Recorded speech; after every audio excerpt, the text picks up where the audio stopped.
What I'm going to be going over today is the 3 mistakes business owners are making when it comes to security and how you can prevent them. We're going to be talking about believing antivirus is enough, missing the warning signs, and not seeking validation. So let's start with antivirus.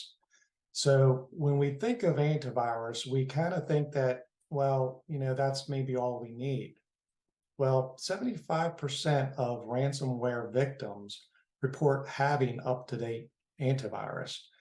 And if you really don't know what ransomware is where they encrypt your data and then they hold that for ransom for a sum of maybe $50,000, $100,000. It really depends on your size of business. They actually scope this out. They scrape information from the internet and they determine what you can afford, or maybe a little bit above that to get that ransom paid.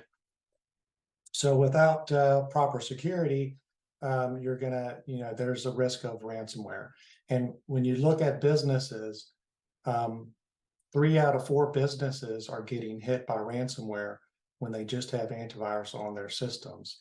So, well, they think they were safe. Well, they were investing in security in their minds. But unfortunately, the attackers still got into the systems. See, hackers can bypass antivirus, and they are constantly evolving their tactics, changing their tactics, and it's really hard to keep up with them. They're almost 1 or 2 steps ahead of us all the time. So we got to always be thinking ahead of the hackers as much as we can. So think of antivirus, it's like your immune system. You get a cold and your immune system looks at that cold and says, well, it's looking for a pattern. Have you been here before? Is this something that my body has had before? Well, it's looking for that pattern. And if it hasn't seen that pattern before, it's probably going to let it in, because it's basically looking for some type of data to say, hey, is this good or bad? So if antivirus hasn't seen a file before, it's going to assume it's good. So it's going to let that through the system.